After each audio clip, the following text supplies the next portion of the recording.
I stand frozen at the entrance of the Waterford Hotel's grand ballroom, my fingers clutching my modest navy dress. The crystal chandeliers cast prisms across the room, illuminating Boston's elite in their natural habitat, laughing too loudly, kissing cheeks that have never felt genuine warmth, trading stock tips disguised as pleasantries. Julian's hand rests at the small of my back, reassuring. Then suddenly it's gone. "There you are," Camille Graves says, approaching with a champagne flute balanced between manicured fingers. My sister-in-law, soon-to-be bride, and architect of 1,000 small humiliations. Her serpentine smile never reaches her eyes. "I wasn't sure you'd make it." The lie hangs between us. She knew exactly when we'd arrive. Julian had texted her from the car. "Wouldn't miss it," I say, accepting the champagne she doesn't offer. Julian shifts his weight, already drifting toward his father across the room. "I should check in with Dad about tomorrow's schedule." And just like that, I'm alone. I follow Camille past tables draped in cream linens, each set with precision crystal stemware catching light, name cards in perfect calligraphy. She leads me through the entire ballroom, past every table, until we've completed a full circuit. "That's odd," I say, stopping. "I don't see my place setting." Camille's smile tightens. She leans close, her breath warm against my ear. "Only essential guests get seats at a Graves, Pierce affair." Her voice carries just enough for nearby guests to turn. Heat crawls up my neck. There must be some mistake. Julian reappears, champagne in hand, eyes darting between us. "What's going on?" "There's no place for me," I say. 3 years of marriage, and I still sound surprised when his family pulls these stunts. "Don't make a scene, babe. We'll figure something out." Julian's hand returns to my back, but lighter now, barely touching. Across the room, Donald Westbrook observes our exchange, his weathered face impassive. At 68, the billionaire carries himself with the confidence of a man who's survived 1,000 calculations just like this one. 3 years earlier, I stood at a podium, scholarship recipient presenting at a business ethics panel. Julian approached afterward, charming and curious. "I've never heard anyone challenge the Millerson acquisition so effectively," he'd said. 2 months later, he introduced me to his family. His mother had looked me over with practiced politeness. How interesting that Julian's found someone so different. Different. Their code for a girl from Indiana who'd never summered on the vineyard or known which fork to use first. The corrections came subtly at first.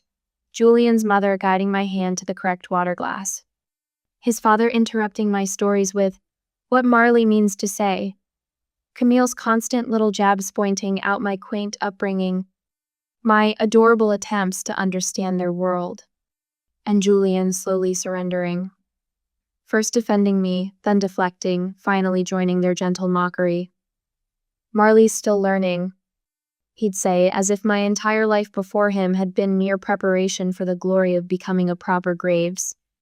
Even now, his hand on my back feels like an apology he'll never actually speak. "Attention, everyone." Camille taps her glass, gathering the room. "I'd like to propose a toast." The crowd quiets. Julian guides me to stand awkwardly at the edge of a table where no chair awaits me. Camille raises her glass. "To new beginnings and strategic partnerships." Her eyes flick to Donald Westbrook. Even if some of our distinguished guests remind me of those turkey buzzards circling along Wall Street, waiting for the next unfortunate victim. Laughter ripples through the crowd.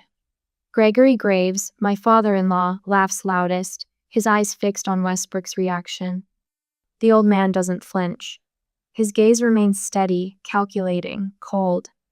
I recognize that look, not wounded pride, but the quiet assessment of a predator deciding exactly where to strike. Westbrook raises his glass slightly, nodding to Camille with a tight smile. I've seen that look before. In boardrooms, in negotiations, in moments before someone loses everything. My hands shake as I step onto the terrace. The night air cools my flushed skin as Boston's skyline glitters below, indifferent to the humiliations happening behind its windows. They never change, do they? I turn to find Jade Westbrook beside me, Donald's daughter, and the only person in this circle who's ever treated me like a human being rather than an inconvenience. At least they're consistent, I say, forcing a smile. Jade glances back toward the ballroom. Dad's pulling out of the Graves deal. The words stop my breath. What? He's just waiting for the right moment. After tonight's little performance. She shrugs. He likes you, you know. Says you're the only one in that family with any integrity. I watch through the window as Camille holds court. Julian at her side, the perfect brother laughing at the perfect joke. 3 years of trying to earn a place at their table, only to be left standing. Something shifts inside me. A quiet click, like a lock finally opening. What would you do, I ask, still watching the celebration, if the people who should protect you left you standing alone? The crystal in my hand catches the light, throwing fractured rainbows across my skin. In that scattered light, for the first time, I see the path forward with perfect clarity. I'd choose my moment, Jade says softly, and I wouldn't miss. I pause outside Gregory's study, my hand frozen on the polished brass doorknob. Julian's voice drifts through the gap-strained, hesitant, nothing like the assured tone he uses in boardrooms. She's been patient, Dad. Maybe we should reconsider. Patience doesn't make her suitable. Gregory's reply cuts like steel. Once the Pierce merger is complete, you can trade up to someone more suitable. The grandfather clock in the hallway ticks, marking seconds that stretch like years. I should walk away. I should make noise. Instead, I stand perfectly still, becoming invisible as I've learned to do at so many Graves family gatherings. What about after the ceremony? Julian asks. Bill will notice if Marley just disappears. A chair creaks. Ice clinks against crystal. Your sister understands the situation. We've discussed it. Of course they have. The conspirators plotting my removal like I'm a business expense to be written off. The minority outreach approval came through yesterday. Gregory continues. The board was impressed with your commitment to diversity initiatives. My stomach clenches. 3 years of marriage, and this is what I've been reduced to, a diversity initiative. She served her purpose. Julian's voice has changed, hardened to match his father's. You're right, it's time to move forward. The wedding band on my finger suddenly feels like a shackle. I twist it once, twice. A nervous habit I developed after Julian's mother commented that my hands were always so restless, dear. I back away silently, the carpet swallowing my footsteps. In our bedroom, I stare at myself in the mirror, the carefully highlighted hair, the tailored clothes selected to blend in with the Graves aesthetic, the pearls Julian gave me on our first anniversary. A stranger stares back. My home office is the one room Julian never enters. Too cramped, he complained once. Too honest, I think now, unlocking the bottom drawer of my desk. The folder inside contains every article, every financial report, every whispered rumor about the Graves-Pierce merger. Methodically labeled tabs track each player. Gregory, Pierce Sr., the investment board, key shareholders. And Donald Westbrook Heath Foundation, everything rests upon.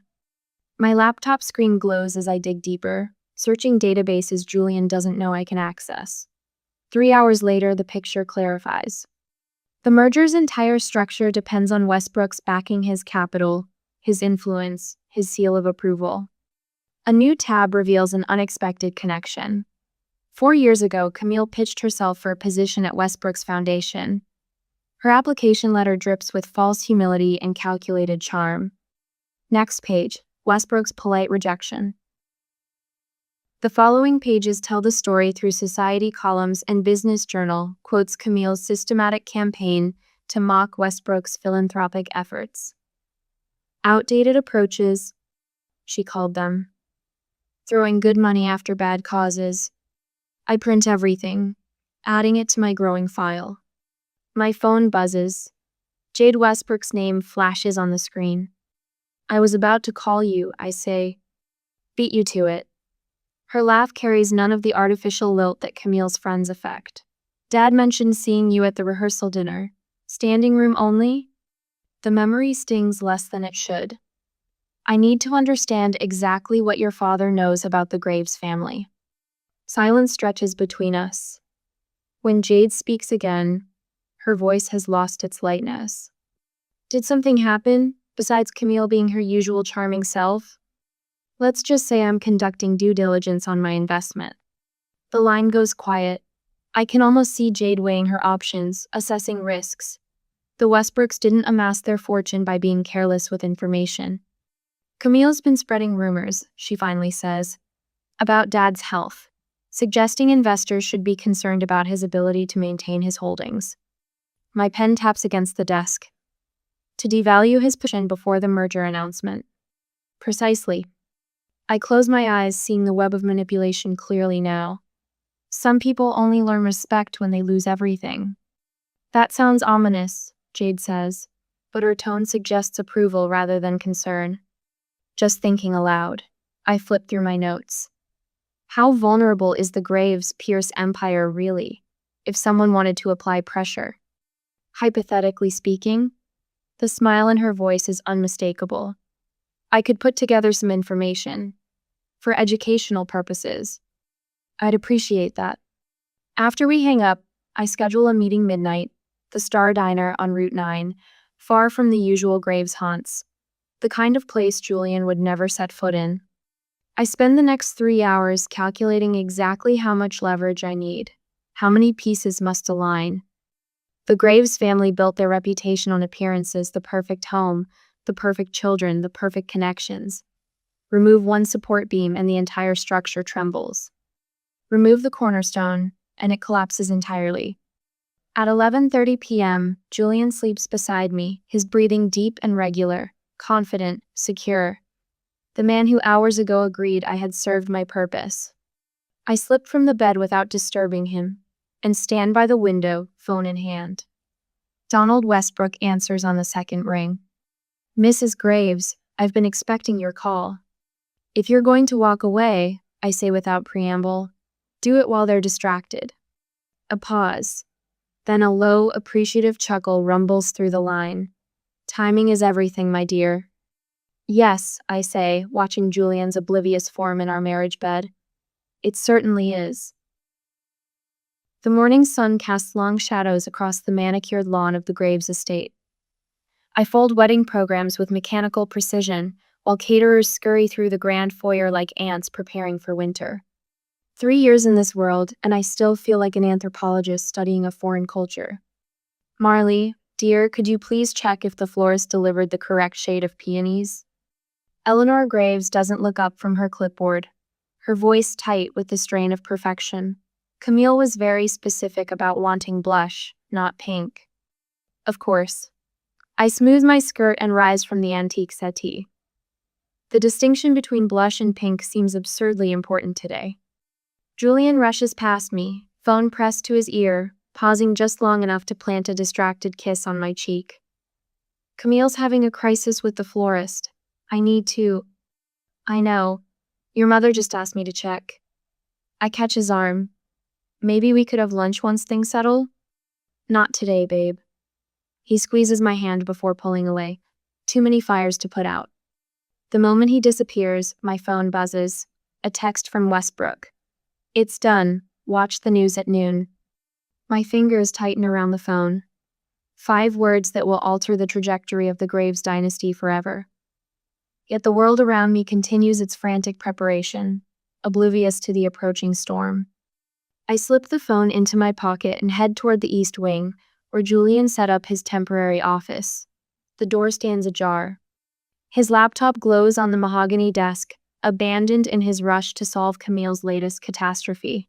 I shouldn't look. But something about Julian's carelessness with his belongings and with Mep propels me forward. An email thread with Camille sits open on the screen. Julian, once we announce the directorship, you can start fresh with Caroline. The board meeting Monday will make everything official. Dad says Marley's PR value is exhausted anyway. The diversity initiative got us the permits we needed. My lungs constrict. I scroll down. Photos of Julian at Dauphine's with a willowy blonde appear, his hand resting on hers. The date stamp shows Tuesday when he claimed to be in meetings until midnight. The wetness on my cheeks surprises me. I thought I'd cried myself empty after the rehearsal dinner, but this betrayal cuts deeper than any public humiliation. I've been a prop in their social theater, a convenient tool now ready for replacement. I wipe my face with steady hands, straighten spine. Tears won't fix what's been broken. Only calculated action will. I move the emails to a folder and forward the entire thread to my personal account before closing the laptop exactly as I found it. Downstairs, the first tremors begin. Gregory Graves stands in the study doorway, his face ashen as he clutches his phone. The confident patriarch suddenly looks like a man who's glimpsed his own mortality. "What do you mean, unusual trading activity?" His voice carries across the marble entry. "Nothing moves until after the wedding. That was the agreement." He catches me watching and slams the study door.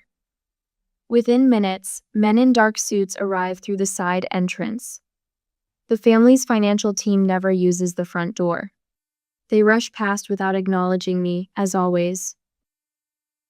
In the breakfast room, Camille's future father-in-law, Harrison Pierce, corners Gregory with urgent whispers. "My sources at Morgan say something's happening. Please tell me you haven't." "Not here," Gregory hisses, steering the older man toward his private study. The caterers exchange glances. They sense the shifting atmosphere like animals before an earthquake. Money has its own weather patterns, and the barometric pressure is dropping rapidly. "You're up early." Jade Westbrook appears at my elbow, resplendent in emerald silk that matches her eyes. She squeezes my hand, her touch conveying what words cannot in this surveilled space. "Sleep well?" "Like someone with nothing to hide," I reply. My college roommate Aisha arrives next, her law firm partner pin gleaming on her lapel. Then Michael from my economics program, now heading his own investment firm. One by one, my people arrive successful in their own right, independent of family connections. They form a protective circle I never thought to assemble until now. Across the room, Donald Westbrook enters with the quiet confidence of a man who knows he holds the detonator.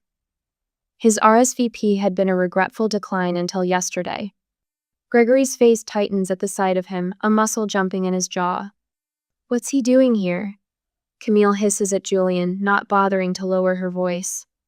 "Be nice," Julian mutters. "Market's been volatile. We need him calm." The final dress rehearsal dinner begins promptly at 11. Crystal gleams in the sunlight streaming through French doors. Gregory stands, champagne flute raised high, his confidence seemingly restored. "Today marks not just the union of two people, but of two great families," he proclaims. The Graves Pierce alliance represents the future of finance in this country, built on generations of tradition and... Every phone in the room buzzes simultaneously. The synchronized symphony of alerts cuts through his speech. Camille grabs Julian's phone first. Her face drains of color as she reads the Bloomberg headline. Westbrook divests entirely from Graves Holdings. Her champagne glass slips from manicured fingers. It falls in agonizing slow motion, shattering against the hardwood with a crystalline explosion that perfectly mirrors the family's collapsing future. "What does this mean?" whispers Julian's mother, clutching her pearls. "What it means is destruction. Their assets, their standing, their very identity all built on Westbrook backing. Without it, the Pierce merger collapses. Without the merger, the overextended Graves finances cannot sustain themselves." Donald Westbrook sips his champagne, his eyes meeting mine across the chaos. He raises his glass slightly, a private toast to patience and timing. I don't smile. This isn't about joy or even satisfaction. It's about consequences finally finding those who believe themselves exempt from the natural order. As Camille sinks into a chair, her perfect features contorted in disbelief, I wonder which feels more devastating: immediate destruction or the slow realization that everything you've built is already gone. The storm has arrived, and not a single umbrella in sight. Stock tickers flash blood red across smartphones throughout the ballroom. The wedding venue transforms into a war room in seconds. Down 18 points and falling. A Graves executive bolts past me, phone pressed to his ear.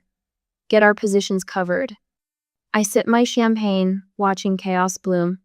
The crystal catches light, splitting rainbows across the pristine tablecloth, the same table where hours ago, no place existed for me.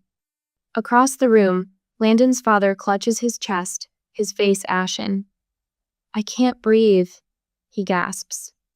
His wife screams for help as he slides against the wall, necktie yanked loose by panicked fingers. Medical staff materialized from somewhere, their urgency cutting through the pandemonium. Gregory Graves doesn't spare his business partner a glance. Fix this immediately, Camille shrieks at Julian, her perfect makeup cracking under the strain. Her white-knuckled grip wrinkles the silk of her rehearsal gown. Call your contacts at Goldman. Tell them it's a misunderstanding. Julian's phone buzzes relentlessly. His complexion matches the seafoam napkins. Everyone's dumping. No one's taking my calls. Gregory hurls his phone against the marble wall. The shattering crack silences the room for one suspended moment. Call Donald, he roars at Julian. Beg him back. Tell him we'll apologize publicly, whatever he wants. I trace the rim of my glass. I could try reaching out, I offer, my voice cutting through their panic with unexpected clarity. He and I have spoken recently. 5 heads snap toward me. Julian stares as if seeing me for the first time. What did you say? Gregory steps closer, his cologne sharp with alcohol and desperation. Donald Westbrook. I meet his gaze. Had several conversations in the past month. Julian's face shifts from confusion to dawning comprehension. You talked to Westbrook? When? How? After the foundation dinner. The one where Camille said his charity work was performative wealth guilt.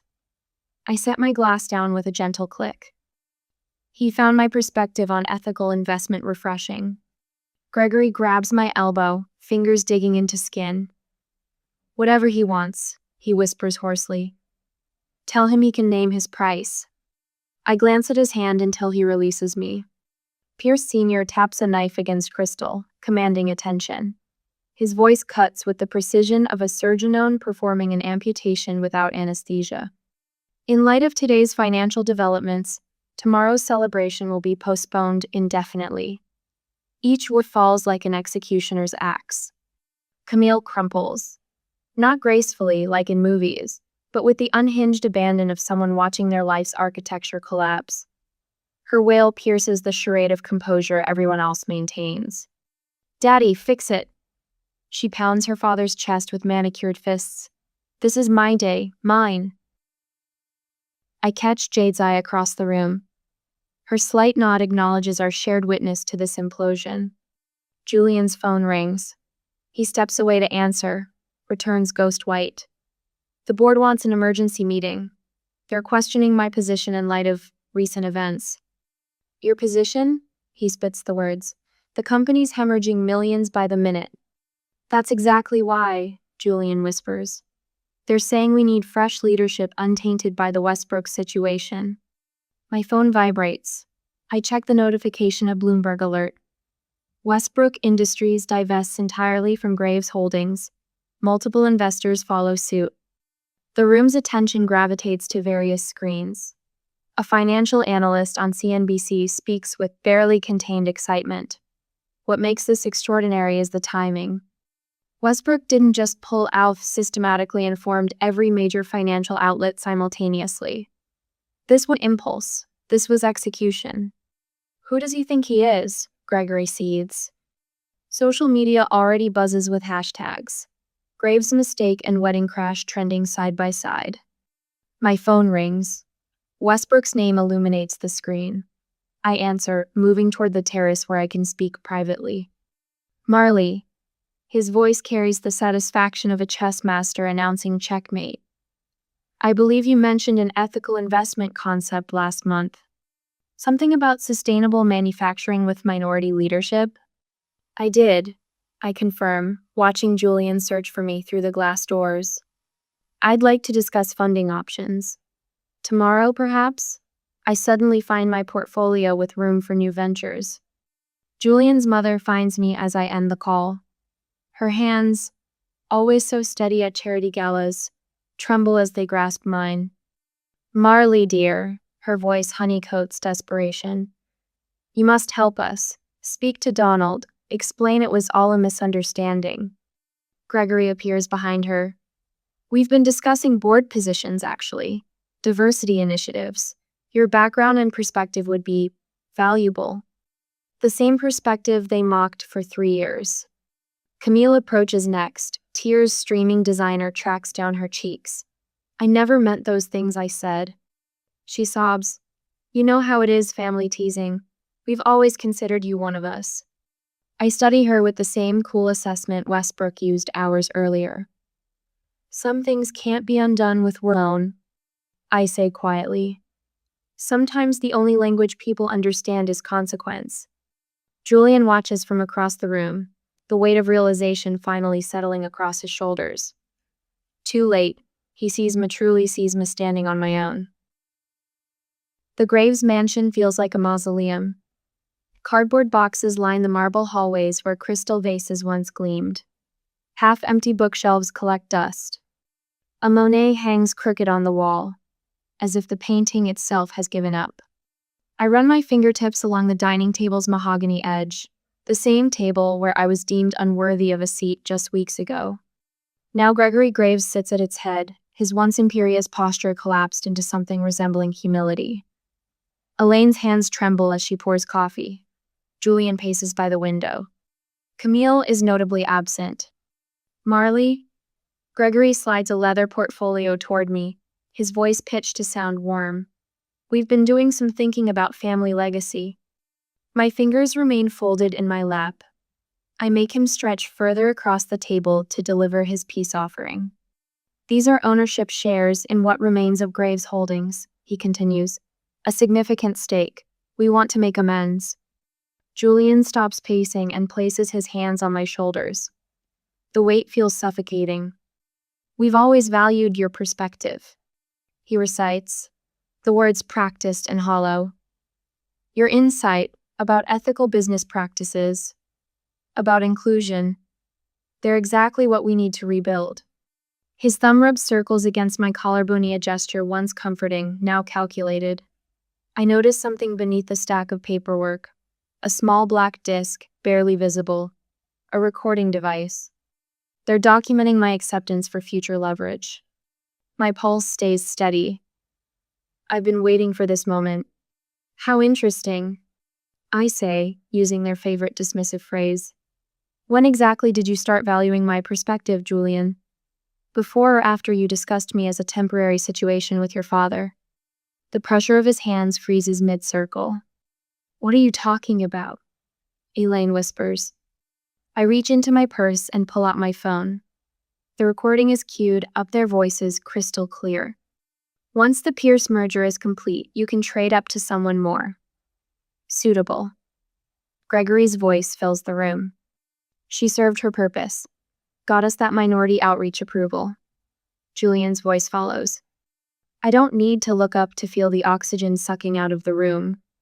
I continue anyway, scrolling to a series of screenshots. Or perhaps Camille values my perspective.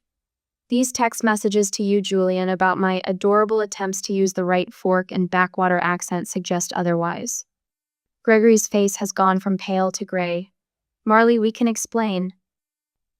I've been in talks with Westbrook for weeks, I interrupt, closing their portfolio without opening it. Not for revenge, but because he recognizes value where you never did. You betrayed us? Julian stammers, removing his hands from my shoulders as if I've burned him. I laugh. This sounds sharp and unfamiliar even to my own ears. I didn't cause your fall. I simply stopped protecting you from yourselves. Elaine's coffee cup clatters against its saucer. You couldn't possibly. My phone pings. I glance down at the notification. That would be your Greenwich estate. The listing just went live. 10 million under market value, but you need liquid assets, don't you? Julian grabs for my phone. I slide it back into my purse. Where's Camille? I ask. Still celebrating her new job opportunity in Austria? Gregory's fingers dig into the table edge. How do you know about that? It's not a promotion, it's exile. The Pierce family wants her as far from American business circles as possible after her toast sank their merger. The grandfather clock ticks in the corner. Each stroke sounds like a prison door locking. Your trust fund's been decimated to cover margin calls, Julian. I continue. The board meeting tomorrow will strip your father of his remaining directorships. Society columnists who once fawned over Camille are writing about the grave's rapid descent. Elaine's phone rings. She glances at it, then silences it without answering. The Winthrop Foundation? I ask. That's the third call you've declined today. Funny how your former friends are suddenly too busy to speak with you. Gregory rubs his temples. Camille had to shut down her social accounts yesterday. The mockery became unbearable. I stand, smoothing my skirt.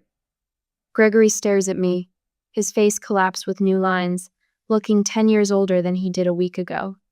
The Blackwell Gala rescinded your invitation this morning, I add. The first of many, I expect. You planned all this, Julian whispers. Not a question. No, I simply connected the dots you created. When you can't speak your own truth, the universe sometimes speaks it for you. I pull my house keys from my purse and place them on the table. The sound rings final. I won't be returning.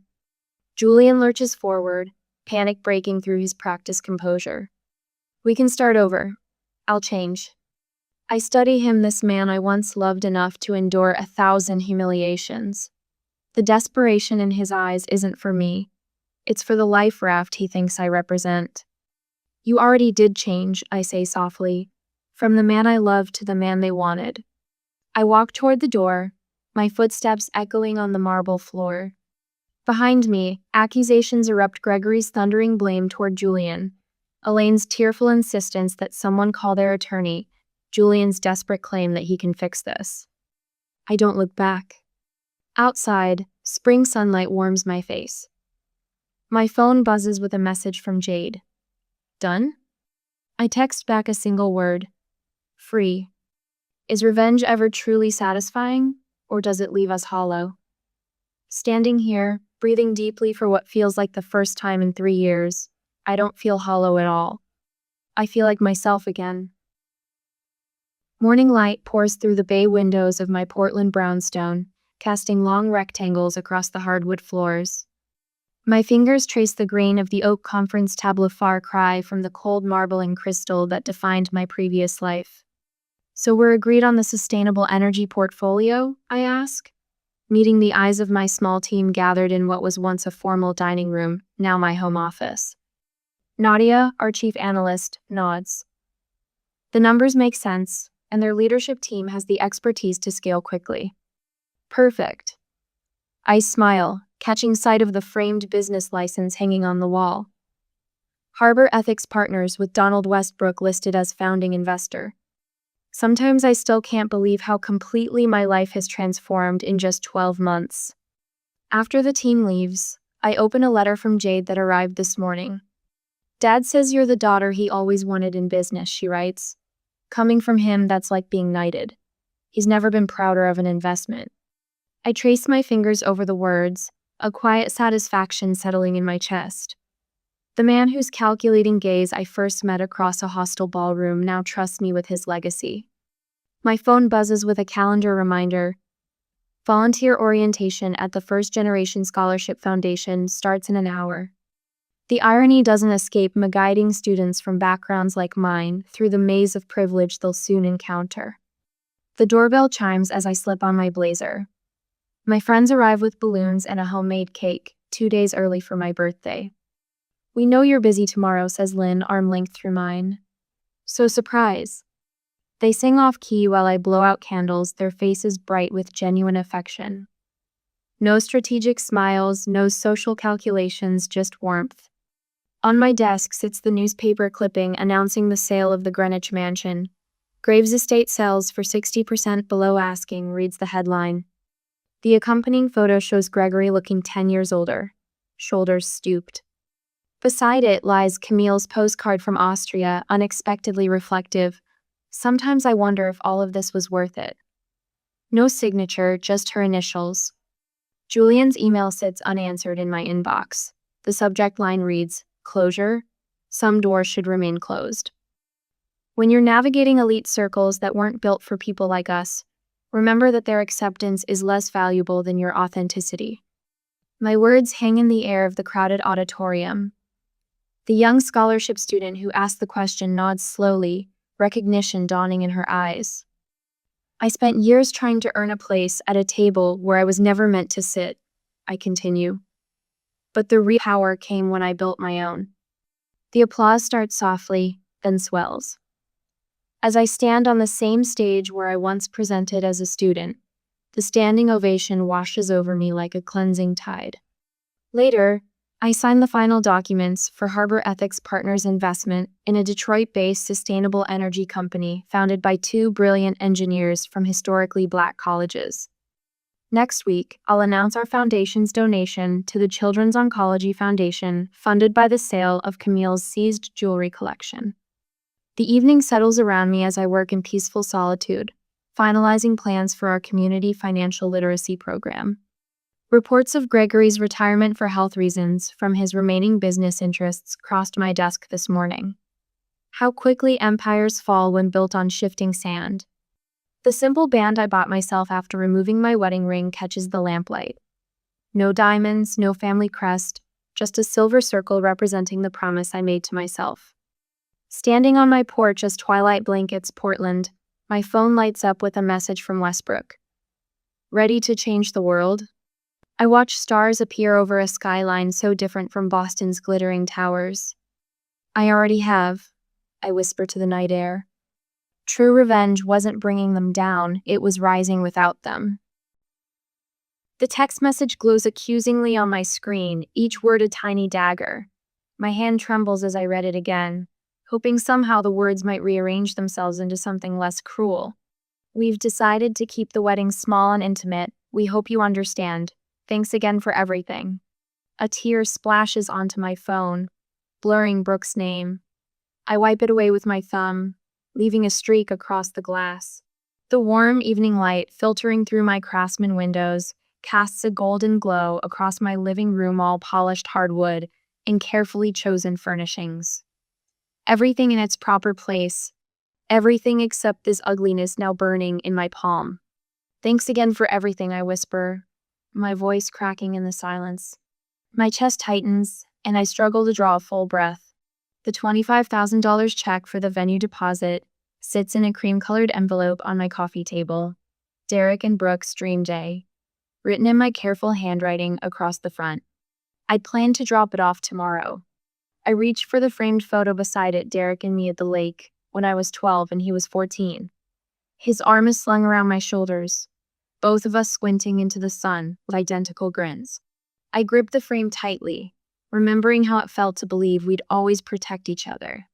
The sharp crack of glass startles me. A thin line now runs across Derek's face, splitting his smile in two. 3 weeks ago, I sat at my parents' gleaming dining room table, surrounded by the familiar scent of my mother's pot roast as Derek and Brooke made their announcement. "We're engaged!" Derek's voice boomed as Brooke extended her hand, a modest diamond catching the light. My father immediately popped the champagne he'd clearly had waiting. My mother's eyes glistened with tears. "My baby boy," she whispered, cupping his face in her hands. Finally, the glasses were raised, the toasts made, and then came the inevitable discussion of wedding plans. "We've been looking at Crystal Ridge," Derek said casually, as if mentioning a fast food restaurant rather than the most exclusive venue in 3 counties. "It's exactly what we've always wanted." Brooke stared at her plate. "But we can't afford it," she admitted quietly. "Not after Derek's been between opportunities for so long. 2 years of unemployment. That's what between opportunities meant." The table fell silent. I saw the disappointment creeping into my mother's eyes, my father's tight smile. And something in me cracked open, that old familiar need to finally earn their approval. "I'll pay for it," I heard myself say. "The full venue deposit. Consider it my gift." The shock on their faces was almost worth it. For once, I was the center of attention at our family table. For once, Derek was hugging me like he meant it, instead of the awkward pat and release I usually received. "You've always been so practical, Harper," my mother said, sounding genuinely surprised. "It's nice to see you being generous for once." For once. As if I hadn't been the one working 2 jobs through college, while Derek partied his way to a barely earned degree on our parents' dime. As if I hadn't climbed steadily through my firm, while Derek bounced between ill-conceived startups. As if my achievements, the promotion last year, the house I'd bought on my own, were footnotes while Derek's smallest efforts earned standing ovations. "He's finding himself," my mother would say whenever anyone dared mention his latest failure. I'd found myself years ago, found myself alone. The signs were there from the beginning. Wedding planning meetings I wasn't invited to. Brooke's vague answers when I asked about my role. Derek changing the subject whenever I inquired about details. The venue selection I discovered through an Instagram post rather than a conversation.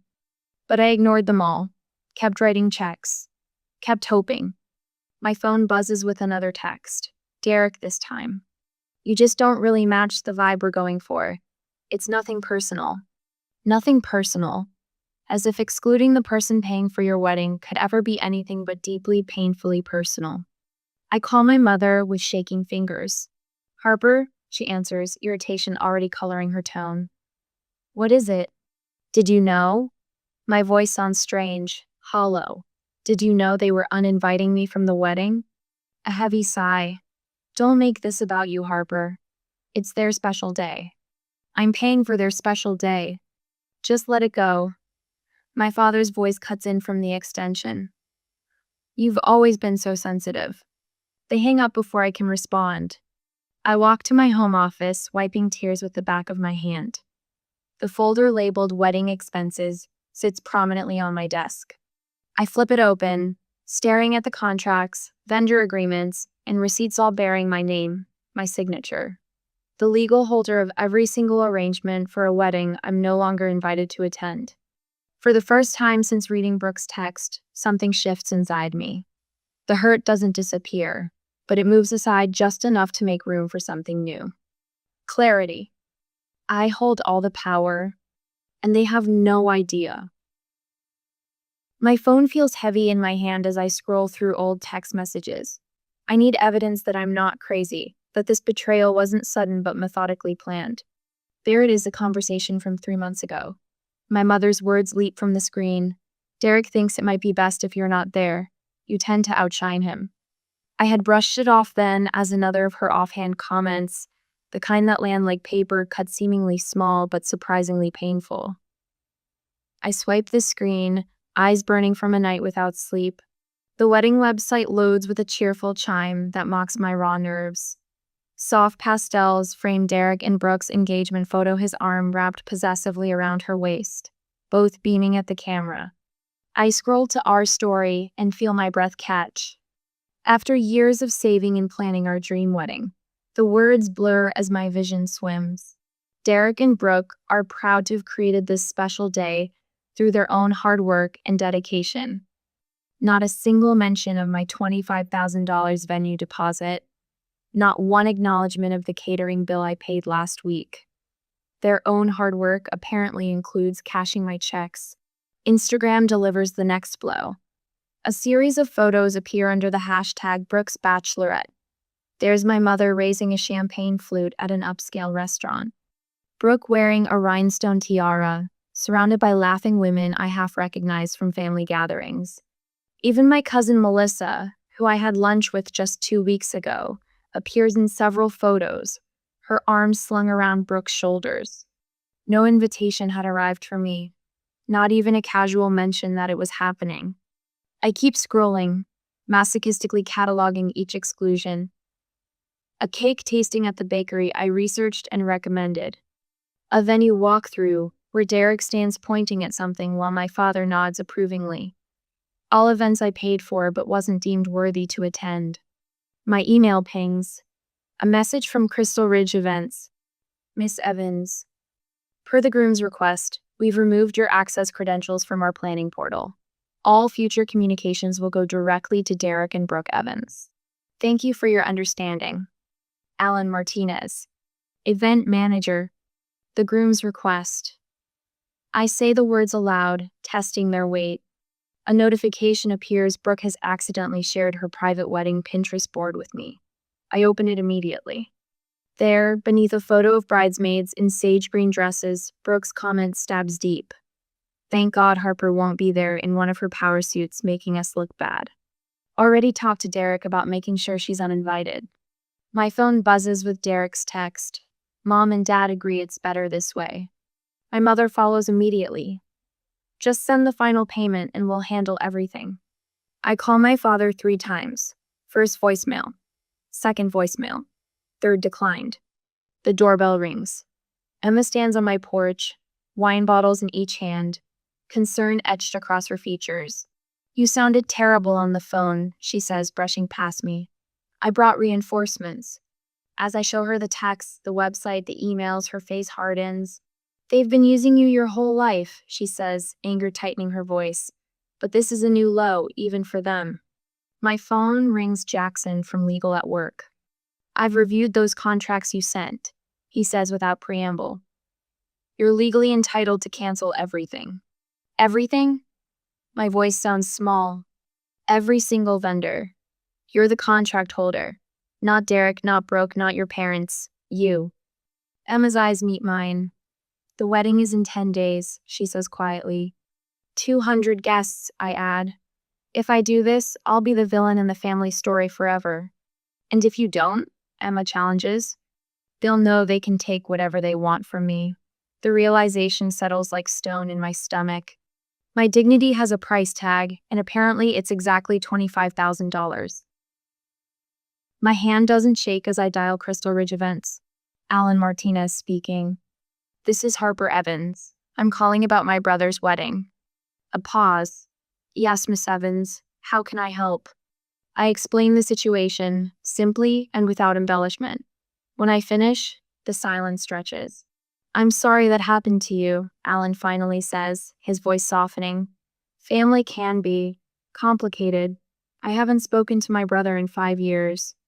What happened? I ask before I can stop myself. Similar situation. I worked myself to the bone helping him start his business. When it succeeded, suddenly I wasn't professional enough to be included. Alan clears his throat. Some people only value what you provide, not who you are. His words hit with a clarity of truth. What are my options if I need to cancel? I ask. The contract states a 30% penalty if canceled by the contract holder, he explains. Which would be you. I hadn't noticed this clause perhaps because I never imagined needing it. I like to keep our conversation confidential for now, I say, feeling a curious lightness spread through my chest. Of course. The understanding in his voice is unmistakable. Family politics. I get it. After we hang up, I open my laptop and create a new document titled Wedding Contracts. Methodically, I list every service I've paid for, every contract in my name, every receipt. The spreadsheet grows, row after row of financial commitments I've made to celebrate a relationship while my own was being discarded. For the first time since reading Brooke's text yesterday, I feel something other than hurt, the smallest taste of control, of agency. It's not satisfaction, not quite. But as I save the document, I recognize it might be the first step toward something better. My phone buzzes for the 4th time today. Mother's name flashes across the screen, her message appearing above the others. We need the final venue payment by tomorrow. No pleasantries, no acknowledgement of the elephant trampling through my life. Just another demand. As if I'm nothing more than an ATM with legs. Before I can set the phone down, it vibrates again. Derek this time. Brooke's parents are asking about the catering deposit. And then, moments later, from Brooke herself, can you send me the florist's number? Need to make a small change. I stare at the cascade of demands, each one more audacious than the last. Not one of them mentions my invitation. Not one acknowledges the knife they've plunged between my shoulder blades. Dr. Winters adjusts her glasses and studies me from across her office. The afternoon light catches the silver in her hair as she leans forward. Harper, this pattern has existed your entire life, she says, her voice gentle but firm. You've been describing it in our sessions for years. I nod, fingers tracing the leather arm of the chair. What would happen, she asks, setting her notepad aside, if you stopped enabling their behavior? The question hangs in the air between us, simple yet seismic. They'd have to face consequences, I whisper, the words feeling foreign on my tongue. For once. Something shifts inside me, a physical straightening of my spine, shoulders pulling back as if shedding an invisible weight. Dr. Winters notices it too, a slight smile touching her lips. That evening, I do something I've avoided for days. I call my mother directly instead of responding to her text. She answers on the second ring, irritation already coloring her tone. Harper, I've been waiting for you to transfer the final payment. I'm not sending any more money until we discuss my role in the wedding. I say, my voice steadier than I expected. A beat of silence then. After everything we've done for you, the familiar guilt trip, the well-worn path of manipulation. But tonight, something has changed. Name one thing, I say, surprising myself with a challenge in my voice. Name one thing you've done for me that wasn't actually for Derek. The silence that follows is profound, a vacuum where her immediate defense should be. In that pause, I hear the truth louder than any words she could offer. She hangs up without answering. $25,000 for the venue, Emma says, scribbling on the legal pad spread across my kitchen table. $8,000 for catering, $4,000 for the band. Her red curls fall forward as she bends over the growing list. Flowers, photographer, wedding cake, all in your name. Across from us, Jackson adjusts his glasses, reviewing the contracts I've laid out. You have every right to cancel these contracts, he says, tapping a clause in the venue agreement. There's a penalty, of course, but significantly less than the full amount. My boss offered me a personal day tomorrow, I tell them, pouring more wine into Emma's glass. She said to take care of myself first.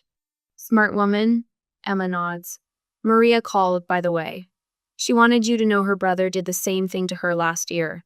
You're not alone in this. The realization washes over this circle of support I've built without even noticing.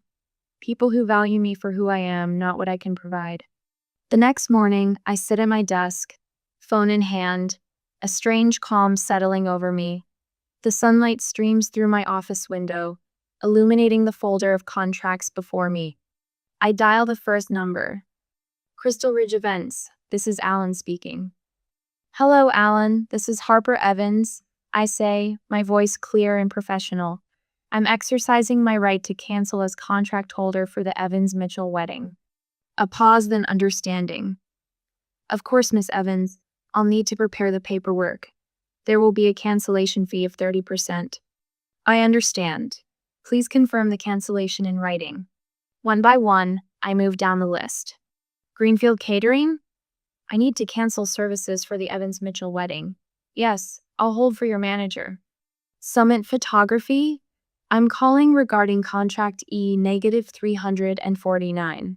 I need to cancel immediately. Garden District Florists? This is Harper Evans. I need to cancel the order for May 8th. With each call, a weight lifts. Each cancellation confirmation arrives in my inbox, methodically forwarded to a folder labeled documentation. By noon, it's done. The wedding that was never meant to include me now no longer exists. That evening, alone in my bedroom, something unexpected happens. A laugh bubbles up from deep inside me, genuine, almost foreign after days of tears and tension. It starts small, then grows until I'm holding my sides, the absurdity of it all finally hitting me. I grab my phone, scroll to a playlist I haven't touched in months, and hit play. Lizzo's Truth Hurts fills the room, and I find myself moving to the beat, dancing across the hardwood floors and sock feet. I just took a DNA test. Turns out I'm 100% that bitch. I sing along, voice cracking but spirits soaring. The collapse comes mid-twirl, me knees giving way, body folding onto the edge of my bed as tears flow freely. But these aren't tears of grief. They're relief, washing away years of accommodation and apology. When I wake the next morning, something has changed. The clarity and calm I feel aren't transient guests but permanent residents. For the first time in years, perhaps, ever I'm breathing without the weight of family expectation crushing my chest. I've created a folder with all receipts and communications. I tell Jackson over coffee at my kitchen table. We're preparing for the inevitable fallout. Emma nods approvingly from the counter where she's setting up my laptop. Your email auto-response for family members is ready. Short, professional, and utterly final. I press record on my phone. This is Harper Evans, May 1st, 2025. Summary of events regarding the Evans-Mitchell wedding. My voice is clear as I document everything, creating a record even my mother couldn't dispute. Later that afternoon, I meet Alan at the venue. His sympathetic expression tells me he understands more than he said. I wanted to explain the situation fully, I tell him, handing over the final paperwork. He nods, placing it in a crisp envelope. They haven't responded to any of our calls. They're hoping I'll change my mind. I say, the realization no longer painful. Alan hesitates, then offers. I'll deliver the cancellation notice personally. Sometimes people need to see the consequences of their actions. As I'm leaving, my phone pings with a notification. A Venmo request from Derek sent months ago that I'd somehow missed. The memo line reads, "Thanks for funding our child-free wedding." I take a screenshot, saving it as the final piece of evidence. The truth always finds its way out, I whisper, tucking my phone away. Walking to my car, I feel the afternoon sun warm on my face. For the first time since this began, I'm not a victim but an architect designing a future where respect isn't optional but required. Days pass in a strange silence.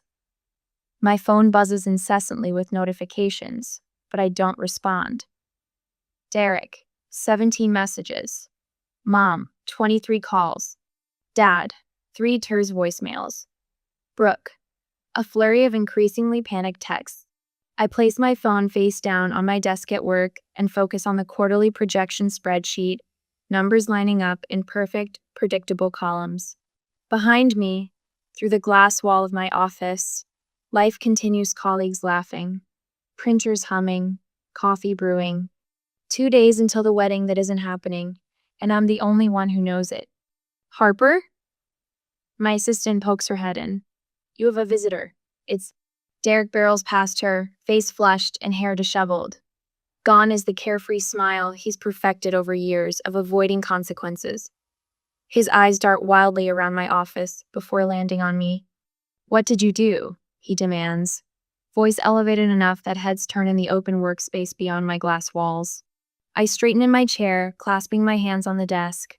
I stopped funding an event I wasn't welcome to attend. You can't just... Derek slams his palms on my desk, scattering papers. You promised. 2 of my colleagues appear at the doorway, Marcus from accounting and Jen from legal. They don't speak, just stand there, arms crossed. Behind them, I see Jackson on the phone, speaking urgently. You should leave, I say quietly. Not until you fix this, Derek's voice cracks. The venue, the catering, everything's gone. Mom is having a breakdown, Brooke won't stop crying. Security arrives then, 2 men in press uniforms who don't need to touch Derek to make their presence felt. Sir, you need to come with us, the taller one says firmly. Derek backs toward the door, pointing at me. You're ruining everything. You've always been jealous. You've always tried to make me look bad. As they escort him out, his final words echo down the hallway. You're dead to this family. I exhale slowly, hands trembling slightly as I reorganize the scattered papers. Jen approaches, places a gentle hand on my shoulder. We've got your back, she says simply. That evening, Emma shows me Brooke's Instagram post. A tearful selfie with the caption, "Imagine having a sister so jealous she tries to sabotage your wedding." Family isn't always blood. Already hundreds of sympathetic comments, distant relatives and high school friends taking sides without knowing facts. Your mother called the Robertsons, Emma reports, scrolling through her phone. The Robertsons family friends for 20 years. She's telling everyone you're having some kind of breakdown. My phone chimes with texts from Aunt Judith, Uncle Martin, even my second cousin Terrell variations on what's going on and are you okay? And can't you just make peace for one day? I say nothing. Pour another glass of wine. Emma grins suddenly, turning her phone to show me a photo she just posted. The two of us at dinner last week, smiling genuinely. Caption: supporting my friend through family betrayal. Sometimes the strongest people are the ones who finally say enough. Jackson sent a cease and desist letter regarding defamation, she adds. My boss texted his support hours ago. Take all the time you need. Our firm stands behind our people. Even Alan from the venue called to say he's been correcting the story when contacted. I told them the contract holder exercised their legal right to cancel. Nothing personal, nothing dramatic. The morning before the wedding day that isn't, my phone buzzes with a call from an unknown number. Brooke's father. Harper? Bill Henderson here. His voice is strained. Brooke's parent. We had no idea you were funding everything. They told us they'd been saving. I say nothing. Is there anything we can do? He asks finally. I end the call without answering. An hour later, a text from my mother. What will people think of us? Not, I'm sorry.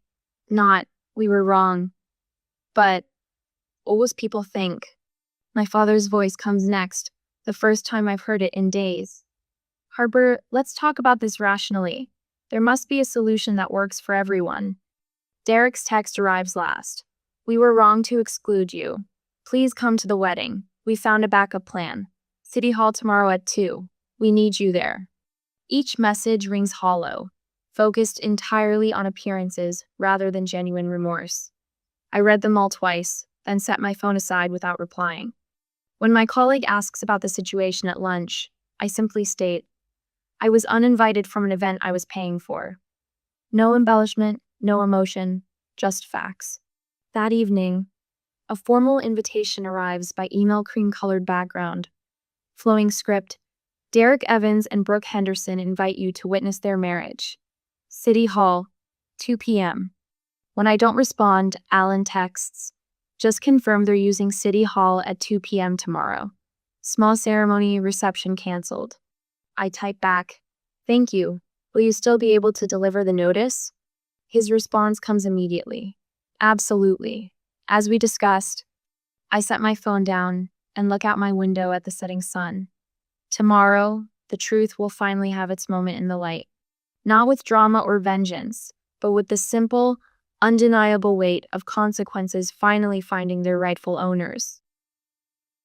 The City Hall steps feel cold under my sensible heels. I stand across the street, watching the confused guests file in.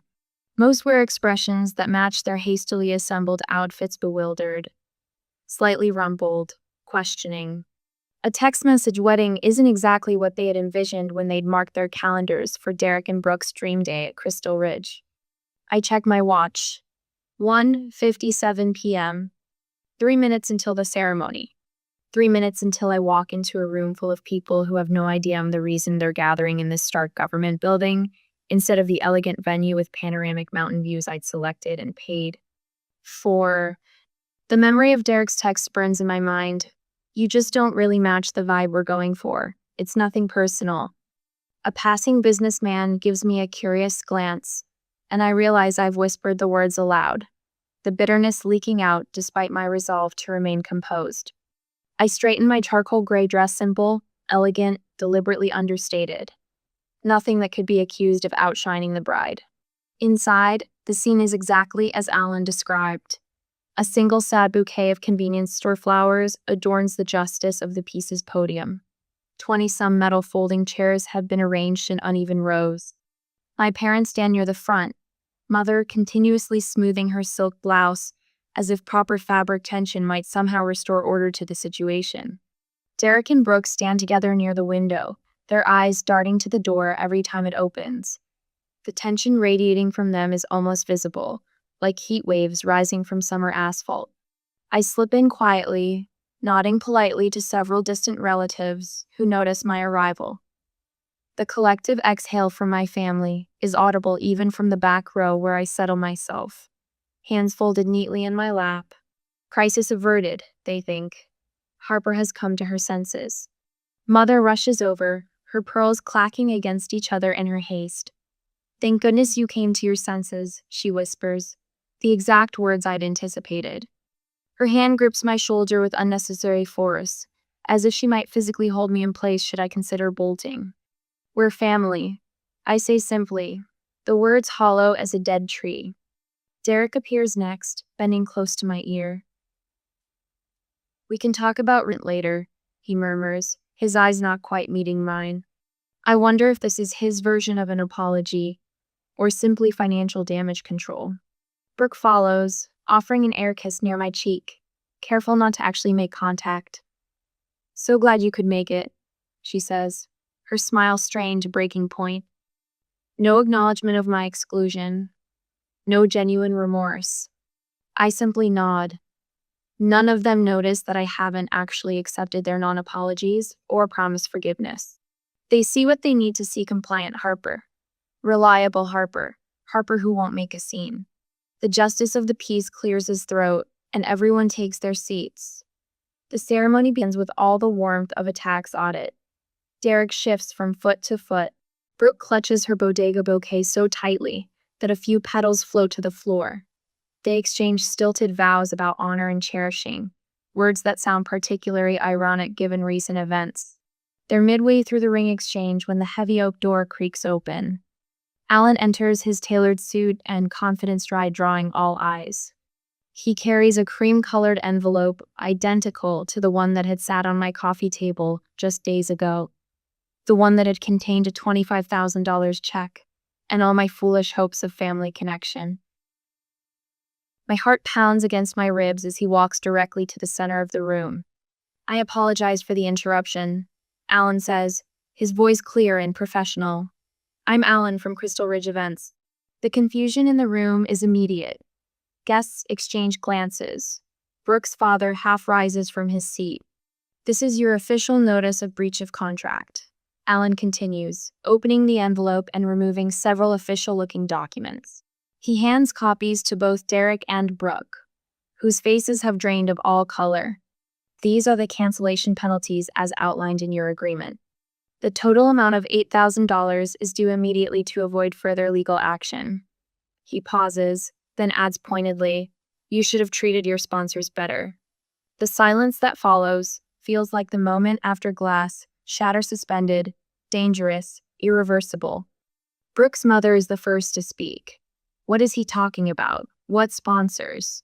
My mother steps forward, hands fluttering. "There's been a misunderstanding. Who was paying for this wedding?" Brooke's father demands, his voice cutting through the growing murmurs. For the first time since entering City Hall, I stand. Every eye turns to me, and I feel oddly calm, like I've stepped outside myself to watch this scene unfold. I say clearly, until I was uninvited by text message. The room falls completely silent. I can hear the ancient wall clock ticking away seconds that feel like individual eternities. "I didn't ruin your wedding," I continue, my voice steady. "I just stopped funding your lie." Derek's face contorts through a series of emotion: shock, anger, embarrassment, and finally, a dawning horror as he realizes what's happening. Mother stands frozen, her carefully constructed facade crumbling visibly. Father stares at his shoes. The justice of the peace, clearly eager to be done with this awkward situation, hastily pronounces them husband and wife. There's no applause, no celebratory cheers. Just the uncomfortable shuffling of feet and the rustle of jackets as guests make quick escapes. Several cousins and an uncle approach me, their expressions a mix of newfound respect and lingering confusion. Aunt Meredith whispers, "We should talk soon," with unexpected warmth. I decline multiple invitations to explain everything and clear the air. There's nothing more to explain. The truth has finally done what I never could spoken for itself. As I walk out into the afternoon sunlight, I feel the weight of decades lifting from my shoulders. Some people create scenes to be heard. I simply allowed the consequences of their own actions to speak at full volume. Wind chimes dance in the gentle May breeze, their melodic tones weaving through my backyard garden. 6 months have passed since that day at City Hall. 6 months of rebuilding, of growth, of careful tending to what matters. "You outdid yourself with these hydrangeas," Emma says, raising her wine glass toward the blue-purple blooms clustered along my garden path. They're thriving. I settle into the Adirondack chair beside her, watching Jackson and Maria arrange platters of food on the patio table. These three people who stood beside me when it mattered most now gather weekly in this space we've created together. Chosen family. My solo trip photos finally uploaded, I say, pulling out my phone and scrolling to images of misty Scottish highlands and stone cottages. 2 weeks of nothing but hiking, reading, and deciding what I wanted each day. Emma swipes through them, pausing at one of me standing atop a windswept cliff, arms outstretched, face tilted toward the sun. You look free, she observes. My counselor says I'm making good progress. I admit, learning to prioritize my peace isn't selfish, it's necessary. Jackson joins us, setting down a tray of lemonade glasses tinkling with ice. Speaking of progress, I finally told my brother I won't be financing his third startup attempt. His voice carries the same quiet certainty I've been cultivating. Use that script you shared from your therapist. We raise our glasses in an impromptu toast. To choosing your own family, Maria says, her smile genuine as sunshine, and to Harper, who showed us all how it's done. The conversation shifts as we eat, but I find myself reflecting on the diverging paths my biological family has taken. Derek and Brooke's marriage is struggling, no surprise given its foundation. My mother has called 3 times, each message carefully avoiding any acknowledgement of her role in what happened. Just checking in to see if you're over it yet, as if betrayal were a head cold to recover from. What did surprise me was the letter from my father that arrived in yesterday's mail. 12 handwritten pages of genuine reflection and, most shocking, an apology without qualifiers. I've read it twice but haven't decided yet whether to respond. Some bridges might be worth rebuilding. Others might need to remain crossed. My phone buzzes with a text from my cousin Elaine. Planning my wedding for next spring. Could we talk? Would value your advice on avoiding family drama. I consider this for a moment before typing, I'd be happy to talk about healthy boundaries. Coffee next week? 6 months ago, I would have been asked for a check. Today, I'm being sought for wisdom. The difference feels significant. You seem lighter, Maria observes, studying my face. Less tense. She's right. The constant knot of anxiety that lived between my shoulder blades has loosened. My boss noted it too when he announced my promotion last month. Your confidence has transformed your work. Instead of financing someone else's dreams, I've established a small fund for the local women's shelter. The director's eyes widened when I explained it was specifically for women rebuilding lives after family betrayal. Many don't leave because they can't imagine surviving alone, she told me. Your story helps them see possibility. As twilight approaches, I grab my watering can and move toward the newly planted section of garden. Where dead wood and tangled vines once dominated, fresh green shoots now reach skyward. I work methodically, nourishing what's healthy, what deserves to grow. Sometimes, I say to no one in particular as the setting sun gilds everything in warm light, the healthiest thing you can do is stop nourishing relationships that poison you. Through my open windows, laughter spills from my kitchen where my friends, my real family, are preparing dessert. I turn toward that warmth, a peaceful smile settling on my face as naturally as breathing. The garden will be here tomorrow. Tonight is for celebrating how far we've all grown.